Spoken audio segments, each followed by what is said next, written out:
Bonjour à tous, aujourd'hui nous allons étudier un extrait de l'Amphitryon de Molière, acte 1, scène 3. L'Amphitryon a été composé par Molière en 1668. Molière était un homme de théâtre complet puisqu'il était à la fois écrivain érudit, comédien, metteur en scène et directeur de troupe. Pour en savoir plus sur cet auteur, je vous invite à regarder la vidéo que j'ai consacrée à ce sujet. L'Amphitryon est une comédie en 3 actes et en vers libre. Pour une présentation générale de l'œuvre, je vous invite à visionner la vidéo que j'ai consacrée à ce sujet. Et pour comprendre l'extrait que nous allons étudier, j'aimerais revenir avec vous sur 4 aspects de l'œuvre. En effet, Amphitryon est une comédie qui se situe au carrefour de 4 courants artistiques, littéraires et philosophiques. Le classicisme, le baroque, la préciosité et le libertinage. Tout d'abord, l'Amphitryon de Molière présente des caractéristiques classiques. Molière s'est inspiré d'une légende parmi les plus célèbres de la mythologie grecque. Sa pièce est une réécriture de l'Amphitryon de Plaute, qui était un auteur latin.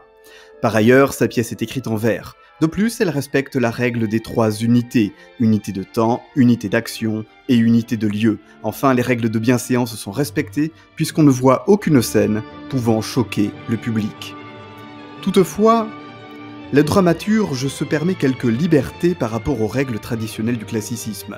Molière crée des personnages qui n'apparaissent pas dans la farce latine, La Nuit et Cléantis. Il approfondit aussi la psychologie des personnages. Sosie est plus intelligent, Mercure plus cynique, Jupiter plus hypocrite.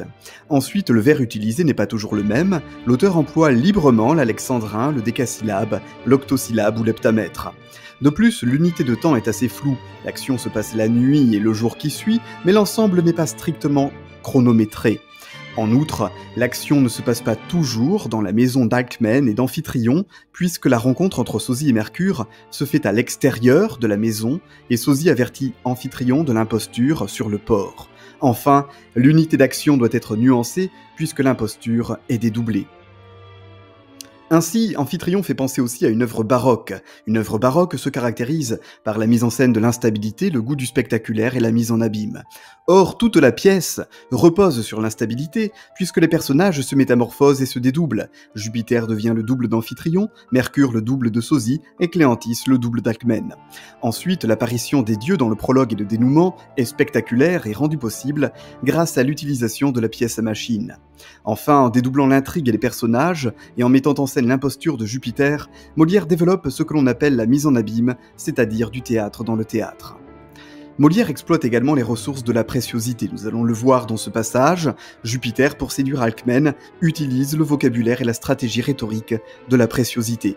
Pour plus d'informations sur la préciosité, je vous invite à regarder la vidéo que j'y ai consacrée. Enfin, l'imposture de Jupiter, qui est au centre de la pièce, correspond à ce que l'on appelle le libertinage des mœurs. Mais en montrant un dieu menteur, hypocrite et concupiscent, Molière critique l'imposture du libertinage des mœurs au profit du libertinage intellectuel. Si les dieux sont des menteurs, des hypocrites et des imposteurs, alors il vaut mieux se tourner vers le monde des humains. Cette posture qui décrédibilise le monde divin au profit du monde humain relève de ce que l'on appelle le libertinage intellectuel qui prône la liberté de penser contre toute forme de dogmatisme. Nous allons voir dans l'extrait étudié comment ces 4 caractéristiques classiques, baroques, précieuses et libertines s'articulent. Plus exactement, nous allons voir comment Molière parvient à démasquer l'imposture de Jupiter à travers un discours qui utilise la rhétorique de la préciosité. Maintenant, lisons le texte. Ah, ce que j'ai pour vous d'ardeur et de tendresse passe aussi celle d'un époux, et vous ne savez pas, dans des moments si doux, quelle en est la délicatesse. Vous ne concevez point qu'un cœur bien amoureux, sur 100 petits égards, s'attache avec étude, et se fait une inquiétude de la manière d'être heureux. En moi, belle et charmante Alcmène, vous voyez un mari, vous voyez un amant, mais l'amant seul me touche à parler franchement, et je sens près de vous que le mari le gêne. Cet amant, de vos vœux, jaloux au dernier point, souhaite qu'à lui seul votre cœur s'abandonne. Et sa passion ne veut point de ce que le mari lui donne. Il veut, de pure source, obtenir vos ardeurs, et ne veut rien tenir des nœuds de l'hyménée, rien d'un fâcheux devoir qui fait agir les cœurs et par qui tous les jours, des plus chères faveurs, la douceur est empoisonnée. Dans le scrupule enfin dont il est combattu, il veut pour satisfaire à sa délicatesse, que vous le sépariez d'avec ce qui le blesse, que le mari ne soit que pour votre vertu, et que de votre cœur, de bonté revêtu, l'amant est tout l'amour et toute la tendresse. La tirade de Jupiter se déploie en deux mouvements. Tout d'abord, le texte apparaît comme un aveu caractérisé par le langage galant de la préciosité. Ensuite, l'argumentation de Jupiter repose sur un raisonnement paradoxal qui permet de montrer que le libertinage des mœurs est une imposture. La tirade de Jupiter se présente comme une scène d'aveu. C'est une déclaration d'amour enflammée. Ce discours est étonnant parce qu'il s'agit d'une déclaration d'amour. Or, Alcmène et Amphitryon sont déjà mariés. L'intensité des sentiments est mise en valeur dès le premier mot qui est une interjection « a ». Jupiter met en relief ses sentiments grâce à une structure emphatique qui place Alcmène au cœur de ses préoccupations. Jupiter emploie ensuite le vocabulaire galant de la préciosité. La force du sentiment est soulignée grâce à l'adverbe d'intensité « si » et au modalisateur « bien ». Le parallélisme de construction entre les deux phrases négatives permet à Jupiter d'insister sur le degré de son sentiment. La rime entre étude et inquiétude met en lumière le jeu de Jupiter qui se fait passer pour un amant tourmenté par une émotion qu'il ne parvient pas à contrôler. La rime entre heureux et amoureux met l'accent au contraire sur le bonheur d'aimer. Jupiter se présente comme un amant qui oscille entre le souci pour la femme aimée et la joie d'être avec elle. Il joue la comédie de l'amant galant qui fait la cour. L'hyperbole sur 100 petits égards fait croire que Jupiter est profondément attaché à Alcmène avec une intensité rare. Il mime le respect de la femme que valorise la préciosité. Ensuite, Jupiter développe un raisonnement typique des débats de la préciosité sur l'amour. Il présente la supériorité de l'amant sur le mari. C'est pourquoi il invite Alcmène à le considérer non comme un mari, mais comme un amant. Ce raisonnement qui distingue l'amour de l'amant et le mariage se retrouve par exemple dans un passage du Grand Cyrus de Madeleine de Scudéry en 1653. Voici ce qu'elle écrit : « Je veux un amant sans vouloir un mari, et je veux un amant qui, se contentant de la possession de mon cœur, m'aime jusqu'à la mort. » La distinction précieuse que Jupiter opère entre le mari et l'amant est rendue possible grâce au balancement du vers « En moi, belle et charmante Alcmène ». Jupiter utilise des épithètes mélioratifs homériques pour séduire Alcmène.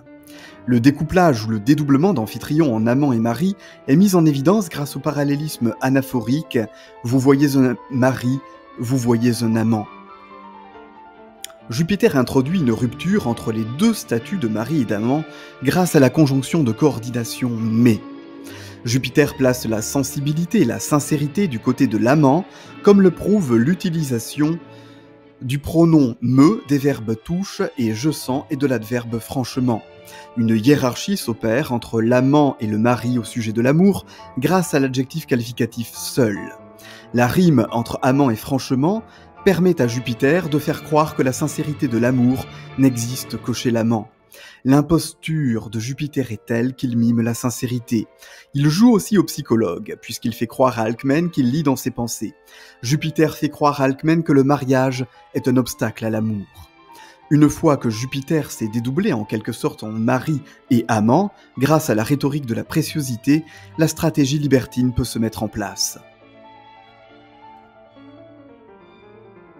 À travers cette distinction précieuse entre l'amant sincère et le mari indifférent, Jupiter se dévoile. Il n'est pas ce qu'il paraît être, il ne veut pas être considéré comme le mari, mais seulement comme l'amant. Il utilise le masque du mari pour démasquer l'amant qu'il est véritablement. La comédie de l'amant sincère permet à Jupiter de dévoiler son désir libertin. L'allitération en V traduit la volonté de Jupiter. Il se démasque comme un souverain qui affirme sa volonté. Cette volonté d'emprise totale sur Alcmène s'exprime à travers l'expression à lui seul placée au cœur du vers et grâce à l'utilisation du verbe « abandonne ». On voit donc que le vocabulaire de la préciosité obéit à une stratégie hypocrite pour soumettre Alcmène au désir de Jupiter. Sous couvert d'amour, de sincérité et de respect, Jupiter veut justifier les relations extra-conjugales. Pour Jupiter, l'amour véritable se situe du côté de l'adultère. Enfin, Jupiter veut susciter la pitié d'Alcmène en se présentant comme une victime qui souffre, dans le scrupule enfin dont il est combattu. Cette victimisation est renforcée par l'utilisation des mots blesse et délicatesse. Mais la répétition du verbe vouloir, il veut, permet, derrière le masque de la victime, de réaffirmer le désir de possession et l'autorité du souverain. Il propose finalement à Alcmène un marché de dupes. De même que Jupiter se dédouble en mari et en amant, il invite Alcmène à jouer la comédie avec son mari. L'accumulation du lexique amoureux, cœur, bonté, amour et tendresse, trahit le désir de Jupiter. Et l'utilisation du déterminant tout, toute, répété dans chaque hémistiche de l'alexandrin, trahit la volonté d'emprise de Jupiter. Sous le masque de l'amant soumis et de la victime, Jupiter dévoile son désir de soumettre Alcmène à sa propre volonté. Il veut non seulement son corps, mais également son cœur. En conclusion, la démarche de Jupiter est diabolique puisque le souverain fait semblant de se démasquer, mais ce dévoilement n'est qu'une comédie puisqu'il incarne d'abord un amant précieux, puis une victime de l'amour et enfin un libérateur. Il instrumentalise la rhétorique de la préciosité pour s'adonner au libertinage des mœurs. Mais ce libertinage des mœurs apparaît ici comme une imposture parce qu'il repose sur un raisonnement captieux qui consiste à séparer l'amant du mari dans la même personne. Jupiter finit par se démasquer puisqu'il soutient qu'une même personne peut jouer deux personnages. Il joue la comédie à l'intérieur de la comédie, d'où la mise en abîme, renforcée par son raisonnement qui pousse à dédoubler le mari et l'amant. Mais cette comédie n'est qu'une hypocrisie, puisqu'il prétend servir et libérer Alcmène, alors qu'en fait il veut la soumettre à son désir et la posséder totalement.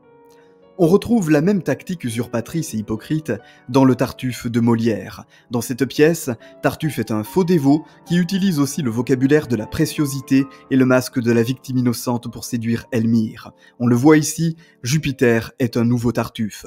Et cette accusation est grave parce que Molière place la tromperie, le mensonge et l'hypocrisie du côté du divin.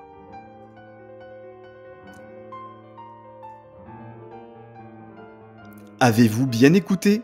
Maintenant, c'est à vous de jouer en testant vos connaissances grâce au quiz dont le code s'affiche sur votre écran. Il y a 20 questions et 2 tentatives. Bonne chance!